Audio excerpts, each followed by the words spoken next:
నమస్కారం. ప్రతిధ్వని కార్యక్రమానికి స్వాగతం. కాబోయే ప్రధానమంత్రి మోడీయేనని ఎగ్జిట్ పోల్స్ అన్ని ముక్తకంఠంతో చెప్తున్నాయి. మరోవైపు ఫలితాలకు ముందే యూపీఏలో నిర్వేదం అలముకుంది. ఎన్నికల పరాజయానికి మన్మోహన్ని బలి చేసే ప్రయత్నం చేస్తోంది కాంగ్రెస్. వాస్తవానికి సోనియా మన్మోహన్ని ఒక కీలుబొమ్మలా ఉపయోగించుకుంది. అందుకే కుంభకోణాలు, అవినీతి, అధిక ధరలు, నిరుద్యోగం కళ్ల ముందే జడలు విప్పి నాట్యమాడుతున్నా కళ్ళుండి చూడలేని, చెవులుండి వినలేని ప్రధానిగా మన్మోహన్ మిగిలిపోయారు.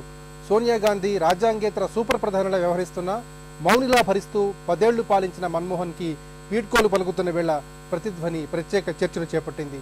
ఈ చర్చలో పాల్గొంటున్న ప్రముఖులు ఎన్వీఎస్ఎస్ ప్రభాకర్ గారు, బీజేపీ రాష్ట్ర ప్రధాన కార్యదర్శి, ఖమ్మంపాటి రామ్మోహన్ రావు గారు, మాజీ పార్లమెంట్ సభ్యులు, తెలుగుదేశం పార్టీ సీనియర్ నాయకులు, డాక్టర్ ఎన్ తులసిరెడ్డి గారు, సీనియర్ రాజకీయ నాయకులు, జై సమైక్యాంధ్ర పార్టీ అధికార ప్రతినిధి ఎం సునీల్ కుమార్ గారు, సామాజిక కార్యకర్త. వీడ్కోలుకు సిద్ధపడ్డ ప్రధాని మన్మోహన్ పై ఇప్పుడు కథనం.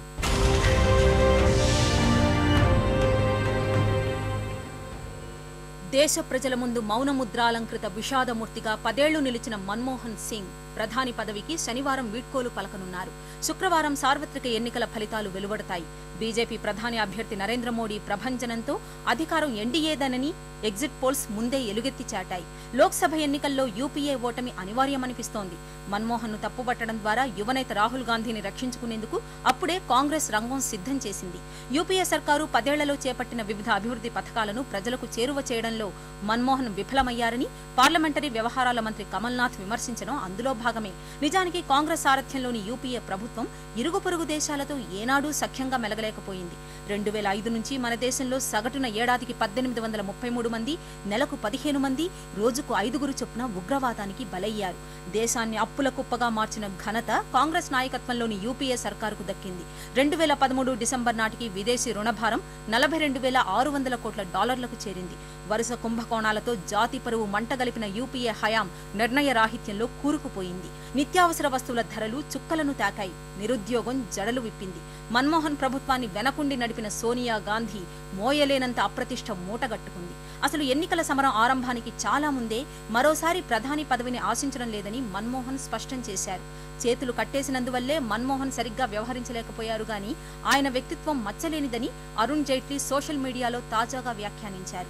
మరీ అంత నిష్క్రియాపరుడేమీ కాదన్న ధోరణిలో పత్రికలు ఇప్పుడు మన్మోహన్ను ప్రశంసిస్తున్నాయి. వాస్తవాలు ఏమైనా పివి నరసింహారావు మాదిరిగానే మన్మోహన్ సైతం కాంగ్రెస్ ను కష్టకాలంలో సేవించారు. రామ్మోహన్ రావు గారు, ఎగ్జిట్ పోల్స్ అన్ని కూడా నరేంద్ర మోడీకే పట్టం కడుతున్నాయి. మరోవైపు చూసినట్టయితే యూపీఏ ఓటమికి మానసికంగా సిద్ధమైంది. మరి 10 ఏళ్ల అవినీతి, అసమర్థ పాలనపై ప్రజలు ఇచ్చిన తీర్పుగా దీన్ని మనం భావించవచ్చంటారా? తప్పకుండా. ఎందుకంటే మనకి స్వాతంత్రం వచ్చిన తర్వాత ఇంత అవినీతి ఎప్పుడు కూడా జరగల. లక్షల కోట్ల కుంభకోణాలు, కోల్గేట్ కానివ్వండి, లేదా 2G స్పెక్ట్రమ్ కానివ్వండి, అనేక కుంభకోణాల్లో ప్రజలు విసుకెత్తిపోయి ఉన్నారు. నిజంగా మన్మోహన్ సింగ్ గారికి ఆయన ఫైనాన్స్ మినిస్టర్గా ఉన్నప్పుడు, పివి నరసింహారావు ప్రధానమంత్రిగా ఉన్నప్పుడు ఏదైతే రిఫార్మ్స్ ఉన్నాయో అవి చక్కగా ఇంప్లిమెంట్ చేశారనే పేరు ఉండేది. అలాంటిది ఈవేళ మరి సోనియా గాంధీ గారి క్లచెస్లో ఉండటం వల్ల, లేకపోతే ఈ అవినీతి జరుగుతున్నా కానీ డైరెక్ట్గా ప్రధానమంత్రి కార్యాలయం ఇన్వాల్వ్ అయినా కానీ ఆయన తెలియదన్నట్టుగా చెప్పడం, ఇవన్నీ కారణాల చేత ఒక అసమర్థత ప్రధానమంత్రిగా ముద్ర వేసుకుని పాపం వీడ్కోలు తీసుకుంటున్నాడు ఆయన. నరేంద్ర మోడీకి ప్రధానమంత్రిగా ఆయనకి ఎందుకు యాక్సెప్టెన్స్ వస్తుందంటే వెరీ సింపుల్. ఆయన గుజరాత్ రాష్ట్రాన్ని అభివృద్ధి చేశానని చెప్తా ఉన్నాడు. అదేవిధంగా దేశాన్ని కూడా అభివృద్ధి చేస్తాడని ఒక నమ్మకం కలిగించాడు. ముఖ్యంగా యూత్లో ఆ ఫేస్బుక్లో కానివ్వండి, రకరకాల మిగతా మీడియాలో కూడా అట్రాక్ట్ చేసుకోగలిగాడు. దానివల్ల ఏంటంటే దేశం అంతా కూడా ఇవాళ మోడీ హవా, బీజేపీ అన్నా కూడా అసలు మోడీ అనే ఇది ఎక్కువ వెళ్తూ ఉంది. అందువల్ల అత్యధిక స్థానాలు మరి ఎన్డీఏకి వస్తాయనేది వాళ్ళ ఎగ్జిట్ పోల్ అన్నీ చెప్తారు. దానికి బలమైన కారణం ఏంటంటే ఒకటి యూపీఏ వైఫల్యాలు. వాళ్ళు మేనిఫెస్టోలో ఎన్నికల ముందు పెట్టినవన్నీ కూడా అమలుపరచడంలో వైఫల్యం చెందారు.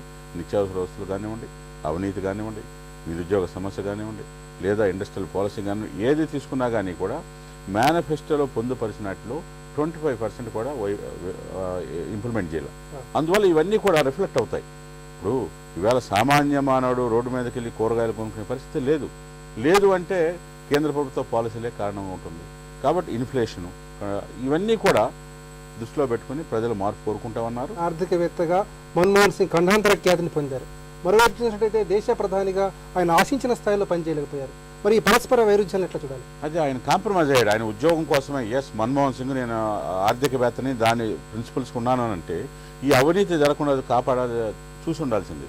అవినీతి జరుగుతూ ఉంటే చూస్తూ ఊరుకుంటే, ప్రధాన కార్యాలయం కూడా చూస్తూ ఊరుకుంటే దానికి అసమర్థత. ప్రధానమంత్రిగా ముద్ర వేసుకుని వెళ్తున్నాడు. ఆయనకున్న ఆర్థికవేత్తగా కీర్తానండి, ఇంకోటానండి, అవన్నీ కూడా పోయినాయి. ఇప్పుడు ఈవేళ ఎక్కడ పోయినా కానీ, మారుమూల పల్లెకి వెళ్ళినా కానీ, విలేజ్కి వెళ్ళినా కానీ అసమర్థత ప్రధానమంత్రి అని ఒక ముద్రతో ఆయన వెళ్తున్నాడు అనేది ఇవాళ మీరు ఎక్కడికి వెళ్ళినా కానీ జనంలో జరుగుతున్న చర్చ. ఎన్నికల్లో పరాజయానికి కాంగ్రెస్ పార్టీ మన్మోహన్ ని బలి చేసే ప్రయత్నం చేస్తుంది.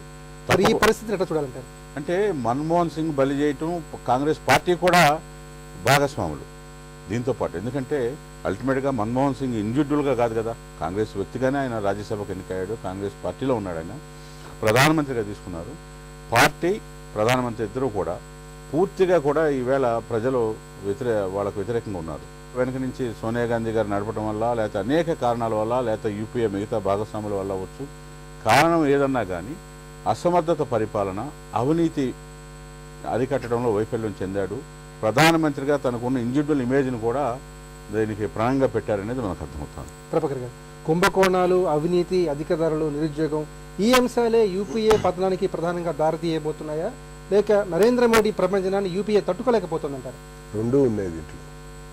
ఒకటి మనం కనుక ఆలోచిస్తే అధికారంలో ప్రధానమంత్రి గారు ఉన్నారు, కానీ అధికారాలు లేనట్టుగానే వ్యవహరించవలసినటువంటి పరిస్థితి ఏర్పడ్డది. కాంగ్రెస్ పార్టీకి, భారతదేశానికి ప్రధానమంత్రిగా మన్మోహన్ సింగ్ గారు ఉన్నారు, కానీ ప్రజానాయకుడిగా ఏ రోజు ముందుకు రాలేకపోయారు. కారణం ఆయన పార్టీ ప్రచారం విషయానికి వస్తే రాహుల్ గాంధీ, సోనియా గాంధీ మీద డిపెండ్ కావాల్సి వచ్చింది. ఏదైనా నిర్ణయం కఠినంగా తీసుకోవాలనుకుంటే చైర్పర్సన్గా ఆమె సలహాల మీదనే ఈయన నడవాల్సినటువంటి పరిస్థితి, పరిమితులు కూడా ఆ రకంగా ఉన్నాయి. కాబట్టి తన కళ్ళ ముందే అక్రమాలు జరిగినా, అవినీతి జరిగినా, అధిక ధరలను అదుపు చేయలేకపోయినా, ఒకవైపున జీడిపి ఏమో తగ్గిపోతుంది, ద్రవ్యోల్బణమేమో పెరిగిపోతుంది. మరి ఆర్థికవేత్తగా కూడా ఆయన రాణించాడు గతంలో, కానీ ప్రధానమంత్రిగా ఇప్పుడు వైఫల్యం చెందాడు. అంటే కనీసం ఆర్థిక శాఖాపరమైనటువంటి అంశాల్లో అయినా జీడిపిని పెంచడానికి ప్రయత్నం చేయాలి. దానికి కూడా ఆయన ఫైనాన్స్ మినిస్టర్ని ఎటువంటి విషయంలో కూడా చెప్పేటువంటి స్థితి కూడా లేదు. కారణం everyone in the cabinet is answerable to Sonia only. కారణం అదే అన్నట్టు. ఈరోజు ఒకవైపున ప్రధానమంత్రి ఆయన యొక్క టీం యొక్క వైఫల్యాలు ఒక రకంగా ఉంటే, మరొక వైపున irrespective of caste, creed, reason, religion Modi కావాలి ఈ దేశానికి. ఒక ట్రైడ్, ఒక టెస్టెడ్, ఒక ట్రస్టెడ్ లీడర్షిప్ని గుజరాత్లో ముఖ్యమంత్రిగా మోడీ గారు దేశవ్యాప్తంగా విస్తరింపజేయాలనుకున్నటువంటి తరుణాన్ని అందరూ రిసీవ్ చేసుకుంటున్నారు. పివి నరసింహారావు హయాంలో ఆర్థిక సంస్కరణలు చేపట్టిన గొప్ప ఆర్థిక మంత్రిగా ఆయన పేరు గడించారు. మరి ప్రధానమంత్రిగా పూర్తిగా విఫలమయ్యారు. మరి ఈ పరిస్థితిని, ఈ వైరుధ్యాన్ని ఎట్లా చూడాలి? అంటే అక్కడ ప్రధానిగా ఉన్న పివి నరసింహారావు ఆర్థిక పరమైనటువంటి అంశాల్లో ఈయనకు పూర్తి స్వేచ్ఛ ఇచ్చారు. కాబట్టి సంస్కరణలు తీసుకురాగలిగారు. ఆర్థికంగా భారతదేశాన్ని ముందుకు తీసుకెళ్లడంలో తన ప్రయత్నాన్ని ఈయన విజయవంతం చేశారు. కానీ ఇక్కడ ప్రధానమంత్రిగా వ్యవహరించాలి.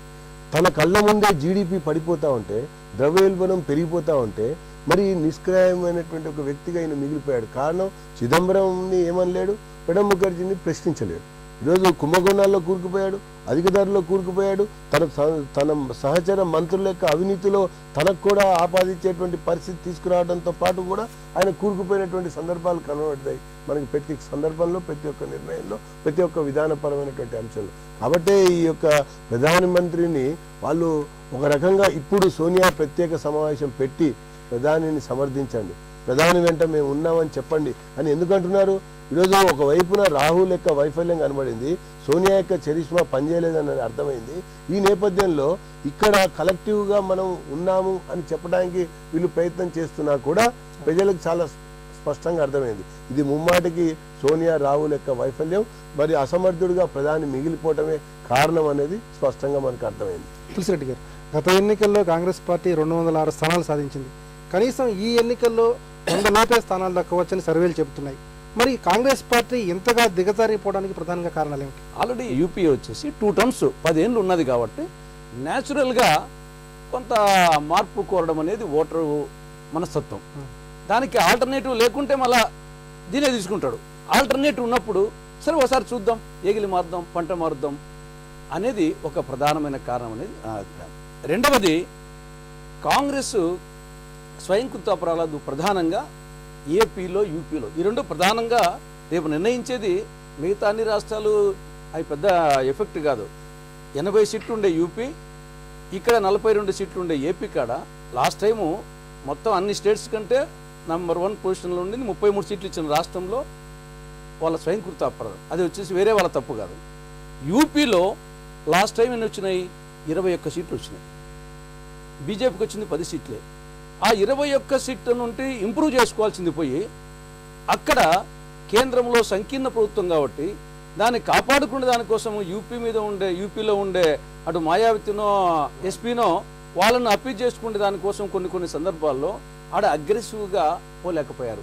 కాబట్టి 21 నుండి ఫర్దర్గా ఇంప్రూవ్ చేసుకోవాల్సింది పోయి ఆడ గణనీయంగా తగ్గిపోయింది. ఈ రెండు ప్రధానమైనటి. మూడవది రాజస్థాన్లో 20 వచ్చాయి. ఈ మూడే లాస్ట్ టైం వచ్చేసి ప్రధానమైన యూపీ అధికారించడానికి కారణం ఈ మూడే, ఏపీ, యూపీ, రాజస్థాను. ఈ మూడింట్లో కూడా తగ్గిపోవడం అనేది అది ఒక రెండో కారణం. మూడవది వచ్చేసి అవినీతి జరిగింది, దేశంలో రాష్ట్రాల్లో అవినీతి జరిగింది. కానీ ఎక్కడ ఏమి జరిగినా ఈవెన్ కర్ణాటకలో జరిగిన అవినీతి కూడా యూపీఏనే కాంగ్రెసే అనే విధంగా ఒక మీడియా కానీ ఇవన్నీ ప్రచార సాధనాలు బీజేపీ ఆ స్థాయిలో చేస్తూ ఉంటే దాన్ని తిప్పికొట్టలేకపోయింది. నాలుగవది ప్రైమ్ మినిస్టర్ పోస్టుకు అంత రాహుల్ను మోడీని కంపేర్ చేసినప్పుడు కొంతవరకు రాహుల్ యువకుడు అయినప్పటికీ ఆ స్థాయిలో కొంతవరకు వచ్చేసి ధీటుగా కనిపించలేకపోయేది వస్తు ఒప్పుకోవాలా. ప్రతి రాష్ట్రానికి మెరిట్స్ డిమెరిట్స్ ఉంటాయి. డిమెరిట్స్ను అవతల పార్టీ ఫోకస్ చేయలేకపోయింది. వీళ్ళు మెరిట్స్ను వచ్చేసి దాన్ని అద్భుతంగా ప్రచారం చేసుకొని ఓవరాల్గా ఒక సినిమా చూపించేసి దాంతో ఒక మెస్మరైజ్ చేసిన వాతావరణం వచ్చింది. దానికి ప్రసార సాధనాలు, ఆయన hard work, Modi hard work ఇవన్నీ కలిసి ఓవరాల్గా జరిగింది. మన్మోహన్ సింగ్ని ప్రధానమంత్రిగా కాస్త స్వేచ్ఛ ఇచ్చినట్టయితే, ఆయనకి కాస్త చైతన్య శక్తిగా ఎదగించినట్టయితే యూపీఏ ఇంత పరాభవాన్ని మూటగట్టుకునేది కాదని విమర్శ ఉంది. నేను ఎక్కడ పరాభవం అంట, ప్రజాస్వామ్యాన్ని 10 సంవత్సరాల పాటు సంకీర్ణ ప్రభుత్వాన్ని కాపాడడం వచ్చేసి అదేం చిన్న విషయం. వచ్చేసి గతంలో కాపాడవచ్చు, కానీ ప్రపంచ దేశాలతో పోలిస్తే ఇంత పెద్ద దేశాన్ని 10 సంవత్సరాలు ప్రైమ్ మినిస్టర్గా ఉండడమే ఒక అద్భుతము, సంకీర్ణ ప్రభుత్వాన్ని కొనసాగించడమే ఒక అద్భుతము. తర్వాత ప్రజాస్వామ్య మార్పిడి, ప్రభుత్వ మార్పిడి ఇంత పీస్ఫుల్గా చేస్తానికి సహకరించడం కూడా ఒక అద్భుతమే. సునీల్ కుమార్ గారు, మన్మోహన్ సింగ్ మత్సలేని వ్యక్తి, మేధావి అయినప్పటికీ కూడా ఇప్పుడు ప్రధానమంత్రిగా అనేక విమర్శలు ఈ ప్రస్తుతం ఎదుర్కొంటున్నారు. మొత్తం మీద 10 ఏళ్ల యూపీఏ పరిపాలనలో మన్మోహన్ సింగ్ ప్రధానమంత్రిగా ఆయన పనితీరుని ఎట్లా చూడాలంటారు? యూపీఏ 2 ఓడిపోయి ఇప్పుడు బీజేపీ వస్తుంది, మోడీ ప్రధానమంత్రి అవుతున్నారు అంటున్నది కనబడబోతుంది. దానికి ఫెయిల్యూర్ ఎక్కడో వెతుకునే కంటే యూపీఏ 1, యూపీఏ 2 ఒక కోణంలో కంపేర్ చేసి అర్థమవుతుంది. మీరు యూపీఏ 1 పరిపాలన సమయంలో కనుక హక్కుల చట్టాలు మీరు చూసినట్లయితే, మీరు ఒక లిస్ట్ చేసుకుంటూ ఎవరినైనా మామూలు వ్యక్తినైనా ఒక 4-5 చట్టాలు, మంచి చట్టాలు చెప్పగలుగుతారు. ఉపాధి హామీ చట్టం తీసుకోండి, రైట్ టు ఎడ్యుకేషన్ తీసుకోండి, రైట్ టు ఎంప్లాయ్మెంట్ తీసుకోండి, ఒక 10 ఉంటాయి. మీరు యూపీఏ 2 కాలంలో తీసుకుంటే ఒక్క చట్టం చెప్పండి. అది కూడా యూపీఏ 2 పరిపాలన చివరిలో ఏదో హడావుడిగా చేసే ప్రయత్నాలు తప్ప ఒక స్ట్రాటజిక్గా గ్రామీణ ప్రాంతంలో మేలు చేయడం కోసం చేసిన చట్టాలు మనకేమీ కనపడవు. అంటే లోపం ఎక్కడ వచ్చిందంటే యూపీఏ 1లో కనీసం కార్పొరేట్ కట్ చేసుకుంటూ వెళ్ళినా కానీ ప్రజలకి, గ్రామాలకి చేసే ఆ 2 బ్యాలెన్స్డ్ దృక్పథం కనపడింది. రెండోసారికి వచ్చేసరికి ఒకటి మొత్తం 1 సైడెడ్ అయిపోయింది పూర్తిగా. రెండో ముఖ్యమైన ఒక లోపం కనపడుతుంది. ఈరోజు బీజేపీ గెలవడానికి కానీ, మోడీ గెలవడానికి కానీ, మన్మోహన్ సింగ్లో ఫెయిల్యూర్ కానీ, లేదా మన్మోహన్ సింగ్ గవర్నమెంట్ ఓవరాల్గా మాట్లాడుకున్నట్లయితే, మనం గత 2-3 నెలలుగా చాలా మాట్లాడుకున్నాం. యువత ఓట్ల సంఖ్య ఏ విధంగా పెరిగింది, వాళ్ళు ఎలా కీలకం కాబోతున్నారు. ఆ యువ ఓటర్లను కనుక మీరు తీసుకున్నట్లయితే, రాహుల్ గాంధీ గారు యువకుల ఫోటోలు ఎన్ని పెట్టుకొని హోర్డింగ్లో కనపడినా యువత అంతా నరేంద్ర మోడీ నమ్ముతుంది. అంటే ఒక స్టేబుల్ గవర్నమెంట్ ఇస్తారనో, మాకు ఎంప్లాయ్మెంట్ దొరుకుతుంది. గుజరాత్ మోడల్ అనగానే యువతకు అందరికీ గుర్తొచ్చేది ఫ్యాక్టరీలు వస్తాయి, కంపెనీలు వస్తాయి, ఉద్యోగాలు వస్తాయి. సో ఆ నమ్మకం అనేది మొత్తం మోడీ వైపు వెళ్ళిపోయింది. సో మీరు ఆ విధంగా చూసినట్లయితే ఒక యువకుడిగా, గ్రామాల పనిచేసేవాడిగా చూస్తే ఈ 2 మెయిన్ ఫెయిల్గా కనపడతాయి. ఇక మూడోది మీరు మన్మోహన్ సింగ్ అంటారు. యూపీఏ మొదటి ప్రభుత్వానికి సారథి ఆయనే, రెండో ప్రభుత్వానికి సారథి ఆయనే. యూపీఏ 1లో మంచి చట్టాలు తీసుకురాగలిగి గ్రామాల కోసం పనిచేయగలిగిన వ్యక్తి రెండో చోటుకి ఏ విధంగా ఎందుకు తయారు కాగలిగారంటే, ఒకటి వ్యక్తిగా ఆయనకు ఏమనుకుంటున్నాడు, వ్యక్తిగా ఆయన సామర్థ్యం ఏంటో ఇప్పుడు ఎవరికి తెలియదు. ఎందుకంటే దేశం అంతా నమ్ముతుంది ఏంటంటే యూపీఏ సారథి చేతిలో ప్రధానమంత్రి ఉన్నాడు, అక్కడ ఎవరు చెప్తే డిక్టేట్ చేస్తారు. అది ఎన్ఏసీ కావచ్చు, లేకపోతే కొంతమంది ఇంటలెక్చువల్స్, వాళ్ళు ఏం చెప్తే అక్కడ నడిచిపోయింది తప్ప ప్రధానమంత్రిగా తను అసెప్టివ్గా ఇది కావాలి అనే సందర్భాలు ఒకటి ఉన్నాయి. అది అమెరికాకు ఫేవర్ చేయడానికో ఇంకెవరికో ఫేవర్గా చేయడానికి అసెప్టివ్ కనపడాడు తప్ప, జనాల వైపున కనుక తను అసెప్టివ్గా కనపడి ఉన్నట్లయితే ఈ ఫెయిల్యూర్ రాకపోవచ్చు. ఇంకొక మాట కూడా నేను ఈ ప్రభుత్వం గురించి చెప్పదలుచుకున్నాను. ఇప్పుడు కూడా రాబోయే ప్రభుత్వానికి ఒక కాషన్. మేము పేదవాళ్ళకి లేదా గ్రామీణులకి యువతకు ఒక బిస్కెట్స్ లాగా కొన్ని డెవలప్మెంట్ మోడల్ చూపిస్తాము, ఆ విధంగా ఓట్లు వస్తాయి అనుకుంటే అలా రావు అనడానికి యూపీఏ ఫెయిల్ ఒక గుణపాఠం. రాబోయే మోడీ గవర్నమెంట్ కూడా ఈ విధంగా చేస్తే సేమ్ అదే అయ్యే అవకాశాలు ఉన్నాయి. మన్మోహన్ సింగ్ తన నిర్ణయాలతో అటు కాంగ్రెస్ పార్టీని ఇటు సోనియా గాంధీని సంతుష్టపరచవలసి వచ్చేదని అరుణ్ జైట్లీ వ్యాఖ్యానించారు. మరి అరుణ్ జైట్లీ వ్యాఖ్యలతో మీరు ఎంతవరకు ఏకీభవిస్తారు? ఒక్క సోనియా గాంధీ కాదు, అధికార కేంద్రాలు చాలా ఉన్నాయి. ఎన్ఏసీ చెప్పింది, సోనియా గాంధీ ఎన్ఏసీ చైర్పర్సన్గా ఒక అధికార కేంద్రం, యూపీఏ చైర్పర్సన్గా ఇంకొక అధికార కేంద్రం, ప్రతి మినిస్టర్ పోర్ట్ఫోలియో ఒక అధికార కేంద్రం. ఒక్కొక్క మినిస్టర్ తను ఒక ఇండిపెండెంట్ ప్రధానమంత్రిగా వివరించుకుంటూ పోయారే తప్ప కలెక్టివ్గా ఒక కేబినెట్ డెసిషన్ అంటూ మనకు కనపడలేదు యూపీ 2లో. మరీ ముఖ్యంగా మీకు చిన్న ఉదాహరణ చెప్తాను. ఈ యూపీఏ 2 చివరిలో 50,000 మంది కలిసి 50,000 నుంచి 1,00,000 మంది కలిసి ఢిల్లీకి మార్చిగా వెళ్లారు, మాకు భూమి హక్కులు ఇప్పించండి అని ఒక ఎన్జిఓ ఆధ్వర్యంలో. ఆగ్రా దాకా వెళ్ళిన తర్వాత ఒక అగ్రిమెంట్ కుదుర్చుకున్నారు, క్యాబినెట్ అంతా ఉంది, మేము సపోర్ట్ చేస్తాం, మీరు చేసుకోండి అన్నారు. 1,00,000 కాపీల ప్రింట్ చేశారు అగ్రిమెంట్, ఏదైతే కేంద్ర ప్రభుత్వం ఏకతా పరిషత్ తీసుకోబోతున్న అగ్రిమెంట్ కాపీలు పంచిపెట్టడం కోసం. ఓవర్ నైట్గా ఒక నిర్ణయం, ఇంకొక మంత్రి చెప్తారు అది మంచిది కాదు మీరు విత్డ్రా చేసుకోండి అంటే అన్ని మూలకు వేసేసి దాన్ని ఇంకో రకంగా వెళ్ళిన సందర్భాలు. అంటే ఒక నిర్ణయం ఒకరు తీసుకున్న తర్వాత అదొక ఉమ్మడి నిర్ణయంగా కాకుండా ఎవరికి వాళ్ళు దాన్ని లాగే ప్రయత్నం చేశారు. దానివల్ల అంటే ఇంతకుముందు పెద్దలు అన్నారు, మన్మోహన్ సింగ్ గారు అలా అసెప్ట్ కనుక చేసుకొని ఉండి కేవలం ప్రైమ్ మినిస్టర్ వదులుకున్నా సరే ఆయనకు ఒక మంచి పేరు వచ్చేది తప్ప ఆర్థికవేత్తగా ఎంత మంచి పేరు తెచ్చుకున్నాడో ప్రధానమంత్రిగా తప్పకుండా అంత చెడ్డ పేరు తెచ్చుకున్నాడు. రామ్మోహన్ రావు గారు, 2 అధికార కేంద్రాలతో సోనియా గాంధీ రాజ్యాంగేతర శక్తిగా సూపర్ ప్రధానిగా వ్యవహరించారన్న విమర్శ ఉంది. మరి మన్మోహన్ని శక్తిహీనుడు కావడానికి వీటినే ప్రధాన కారణంగా చెప్పుకోవచ్చా? అది వాస్తవం అండి, అందులో ఏమీ సందేహం లేదు. ఇందాక సోదరులు చెప్తూ యూపీఏ 1 అన్నారు. యూపీఏ 1లో వాచ్ డాగ్ లాగా లెఫ్ట్ ఉంది. తప్పులు చేయకుండా కాపాటాక వాళ్ళు ఉండడం వల్ల కూడా కొంతవరకు జరిగింది యూపీఏ 1లో. యూపీఏ 2 వచ్చేటప్పటికి ఇక విస్తరాకులాగా తెచ్చేశారు అన్నీ కూడా పెట్టి. ఇక్కడేంటంటే సోనియా గాంధీ కానీ ఆయన సన్నిన్లా కానీ లేదా తన బంధువర్గం కానీ ఎవరైనా కానీ వాళ్ళ సంపాదన నాయకులే తప్ప పేద ప్రజల విషయంలో పూర్తిగా పక్కన పెట్టారనేది వాస్తవం అండి. ఇవాళ రిఫ్లెక్ట్ అవుతుంది. ప్రజలు ఇవాళ ప్రజల నాయకులు కాదు, ప్రజలు మహాదేవుళ్ళు. వాళ్ళకి తెలుసు మన్మోహన్ సింగ్ ఏం చేస్తూ ఉన్నారు, సోనియా గాంధీ గారు ఏ మేరకు ఇన్వాల్వ్ అవుతా ఉంది, పత్రికల ద్వారా కానీ లేదా పాలసీల వల్ల కానీ వాళ్ళు అర్థం చేసుకోగలరు. కాబట్టి ఇవాళ ఈ తీర్పు ఈ విధంగా ఉంటుంది.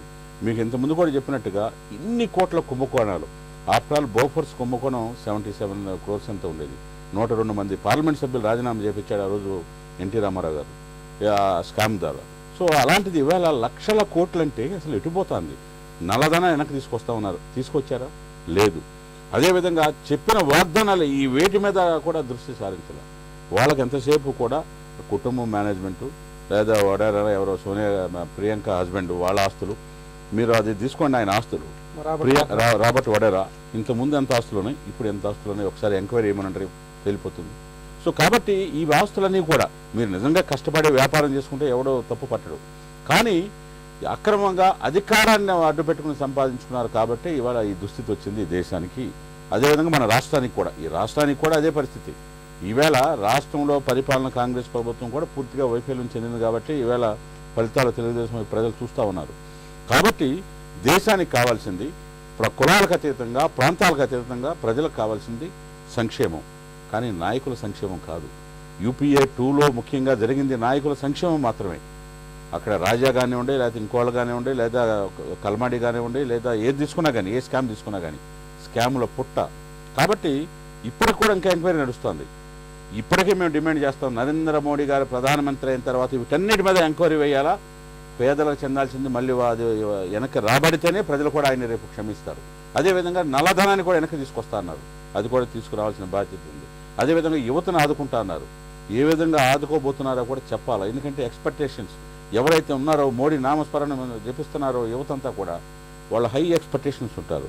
ఉన్నప్పుడు పాలసీలు సరిగా లేకపోతే 6 నెలల్లోనే మళ్ళీ తిరోగమనం అవుతుంది. ప్రభాకర్ గారు, 10 ఏళ్ల పాటు దేశం ఒక బలహీనమైన నాయకత్వాన్ని చూసింది. మరి ఈ నేపథ్యంలోనే ఒక బలమైన నాయకత్వం కోసం దేశ ప్రజలంతా మోడీ వైపు చూస్తున్నారని మనం భావించవచ్చా? తప్పకుండా చూశారు కాబట్టే, ఆలోచించారు కాబట్టే ఓటు రూపకంలో మద్దతు పలికారు. దీంతో పాటుగా ప్రజలే కాదు, ఒక్కొక్క రాజకీయ పార్టీల యొక్క నిర్ణయాల్లో కూడా మార్పులు వస్తున్నాయి. ఇప్పుడు పోస్ట్ పోల్ అలయన్సెస్ చూడండి, ప్రీ పోల్ అలయన్సెస్ చూడండి. ఒకానొక సందర్భంలో మోడీ అనేటువంటి వ్యక్తి అంటరానివాడు. మోడీ అనేటువంటి వ్యక్తి పేరు మీదనే ప్రభుత్వాన్ని ఎందుకు మనం మద్దతు ఇవ్వాలి, మద్దతు ఉపసంహరించుకోవాలి అని మన దేశంలో ఉన్నటువంటి రాజకీయ పార్టీలు అన్నాయి. దీంతోపాటు పొరుగునున్నటువంటి దేశాలు, అంతర్జాతీయ దేశాలు కూడా వీసానే నిరాకరించినటువంటి సందర్భాలు ఉన్నాయి. అలాంటి ఒంటరిగా ఉన్నటువంటి మోడీని, అంటరానటువంటి మోడీని అందరివాడిగా ఆయన మెప్పు పొందగలిగాడు. పరిపాలన పరంగా, సమర్థమైనటువంటి నాయకత్వ పరంగా, తను ఉన్నటువంటి ఒక అధికార పదవి బాధ్యతలలో పారదర్శకతతో అందరి యొక్క మన్ననలు పొందడానికి ఎలా ప్రయత్నం చేశాడు అన్నది మనకి కనబడినటువంటి విషయం. కాబట్టి అందరి వాడయ్యాడు ఒకటి. తర్వాత రెండవ విషయానికి వచ్చేసరికి మోడీ అనేటువంటి వ్యక్తికి క్రెడిబిలిటీ రోజు రోజుకి పెరిగింది. అనేక రకాల విషయాల మీద పెరుగుతూ వచ్చింది. అంటే కాంగ్రెస్ ఏం చెప్తోంది, ప్రత్యామ్నాయంగా తాను ఏం చెప్పదలుచుకున్నాడు అన్నది ఈరోజు ప్రజల ముందు ఉన్నటువంటి ఒక విజనరీ డాక్యుమెంట్ అన్నట్టు. ఈ డాక్యుమెంట్ యొక్క ఆధారంగానే ప్రజలు మ్యాండేట్ ఇవ్వడానికి ముందుకు వచ్చారు. కాబట్టి ఇతర రాజకీయ పార్టీలన్నింటిలో కూడా మార్పు అనేది కనబడింది. ప్రజల్లో మార్పు, పార్టీలలో కూడా మార్పు. అది మోడీ యొక్క దక్షతకి, మోడీ యొక్క నాయకత్వానికి, మోడీ యొక్క పరిపాలనకి మనకి కనబడుతున్నటువంటి ఒక అంశంగా మనం గమనించాలి. ఇప్పుడు ప్రజలు గురుతరమైనటువంటి బాధ్యత ఆయన పట్ల, ఆయన నాయకత్వం పట్ల, ఆయన ఉన్నటువంటి ఎన్డీఏ పట్ల ప్రదర్శించారు. కాబట్టి ఇంకా ఆచితూచి అడుగు వేయవలసినటువంటి అవసరం ఉంటుంది. మరింత బాధ్యతాయుతంగా పరిపాలన చేయవలసినటువంటి అవకాశం ఉంటుంది. వీటితో పాటు అందరి మన్ననలు పొందటానికి ఇంకా ఏ రకంగా ముందుకెళ్ళాలి అన్నటువంటి ఒక విషయంతో పాటు ఈరోజు అంతర్జాతీయ స్థాయిలో కూడా ఖ్యాతి గడించవలసిన అవసరం కూడా ఉందని చెప్పని మనం అనుకోవాలి. తులసిరెడ్డి గారు, నీతి నిజాయితీలు, రాజకీయ అనుభవం ఉండి కూడా మన్మోహన్ సింగ్ సోనియా గాంధీ చేతిలో కీలుబొమ్మగా మారారని, ఓ విధంగా మన్మోహన్ సింగ్ ప్రధానమంత్రి పదవిని చిన్నబుచ్చారనే వాదనలు ఉన్నాయి. మరి దీన్ని ఎట్లా విశ్లేషించాలి? ఈ వ్యాఖ్య కరెక్ట్ కాదనేది నా అభిప్రాయం. ఎందుకంటే మంది రాజరికం కాదు, నియంతృత్వం కాదు, పార్లమెంటరీ ప్రజాస్వామ్యం.